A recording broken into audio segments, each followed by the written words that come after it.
So I'm here today with DC Lucas, and DC, if you would like to start off by introducing yourself, hometown, when you graduated from VCSU, your major and college activities. My hometown is Phoenix, Arizona. I graduated Valley City State in 1996, and my major was business administration with an emphasis in marketing and in management.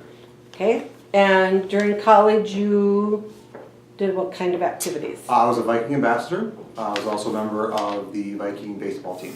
Okay, since graduation, and I don't remember if in college, did you do an internship? Yep. And then what was your career path after graduation? So my internship, I actually worked with the Sports Information Director's Office. I worked with Corey Anderson to develop the program. That's where my first exposure to technology. And then from there, I did an internship. That's when Valley City State decided to become a laptop university. And I did a lot of behind the scenes help getting the systems ready, and then did some training of the faculty, staff, and some incoming students with the new systems. Okay, so graduation, and then you went to work. And what have you been doing since? I always felt like it took forever for me to find a job, but I felt I found the right job. I started off as a trainer. As a technical trainer at Corporate Technologies. That really helped me accelerate my career in the technology realm. Mind you, I didn't graduate with any technology background whatsoever, so it was a really good exposure to what was coming. This was way before the internet and the web took over, so just kind of that bare bones system, and then from there I really moved more into the sales and marketing field in my career. Okay. And currently your position is? I'm a senior manager here at Eide Bailly, and I am in charge of all the new business development markets within Eide Bailly on the technology consulting side. So I help the technology consulting division within a sales capacity and a marketing capacity drive new business to our new client base within different markets. It could be in the Dakotas, Minnesota, all the way down to Utah, Nevada, Colorado, across our footprint within Eide Bailly. Do you want to talk a little bit about Eide Bailly? Sure. And who they are? Sure. Now, as you know, Eide Bailly is a top 20 CPA business advisory firm within the country. The area that I focus in on is the technology services division. Within that division, we help organizations out. It could be in the consulting, technology application development from programmers to consultants in that division.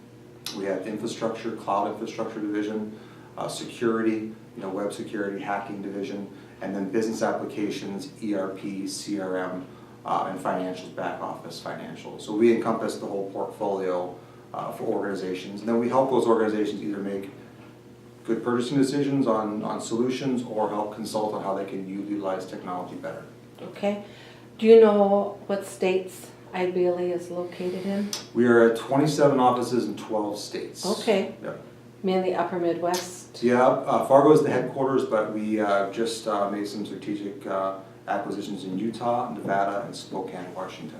Okay, good. Your position within this organization, tell me what it takes to be successful. I think there has to be a lot of what we call self-starting, a drive to help. There's always the position that you have in front of you, but how are you going to make yourself better within that position, your own internal drive. I think communication skills is a lost art right now, both written and oral. I think we're so used to quick conversations, quick text messages that when it comes time to do lengthy, whether it's public speaking or whether it's a lengthy blog post or a lengthy commentation on a certain topic, there's a lost art there that needs to be brought back within an organization. Okay. When you're hiring for this organization, and I know there's lots of different types of positions and levels, but let's just say entry-level positions, what are you looking for in candidates? Two things. One thing, I go back to that communication. Can they communicate to me what they've done and what they want to do? And if they can communicate in a very clear and concise way, that's going to put them ahead of everyone else. A lot of times I hear candidates say, well, I don't have the experience, and I challenge them by saying, yeah, you do. You just have to be able to communicate it in a proper way to help the hiring manager understand how they can be an asset to the organization. I think that's a big piece, is that students that are coming out today need to work on their story. And you can utilize that story in a lot of different ways depending upon what you're interviewing for, what kind of position. We've hired some individuals that have worked at Starbucks, but their communication skills and the way they presented themselves, they kept themselves ahead of the pack, even with people with experience out in the field today. Okay, good. I always like to ask former athletes what they think has benefited them, transferable skills from being an athlete Yep. to being successful in their career. Is there a correlation? Absolutely. I think there's two things. One, I think the biggest thing is teamwork. You know, from the athletic field, whether you played every inning or every down on the football field or a member of the team, you have to work with a lot of different people and a lot of different personalities, a lot of different skill set, but everyone working together creates the team. And when you're in between the lines and you're playing, you have to work together. When you leave the field or the stadium, doesn't matter what, you may not have any common interest, and that's fine. But the biggest thing is that when you're in the field of play, that you're working together for the common goal to make the team continue to win. That's a big portion of it. And I think competition. We use the phrase here, the best players play.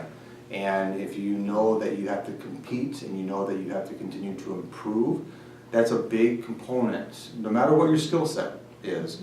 If you're going to continue to work hard and try to make yourself better, you're going to continue to succeed in the business world. Okay, yeah. Because sometimes I don't think athletes see that what they're gaining besides just being on the team and hopefully having a winning season is that there are skills that are very important. You've also gone on and gotten an advanced degree, so an MBA? Yep, got an MBA from the University of Mary, I think it was 2011. Okay, great. So what advice would you give to a new college graduate who's just getting ready to enter the workforce? I would say do your research. I think find out the companies that are going to make you better. So the story I'll share with you is when I came out of college, I had 2 job offers on the same day. One was the very large organization that probably would have made some really good money out of the gates graduating. The other one was more the technical trainer, me being out in front of the client and more public speaking, which would have made me a more well-rounded person moving forward, but not paying very well. And I chose the second one because I knew in the future it was going to put me in a much better position. No offense to the first job, it's just not what I wanted to do, but financially I could have made it. So my advice would be look at the journey ahead of you. Don't just look at, oh, I'm going to make some good money for the next 2 or 3 years, then I will look for my career. Look at what's going to make you better for what you want to do down the line in your journey of your career.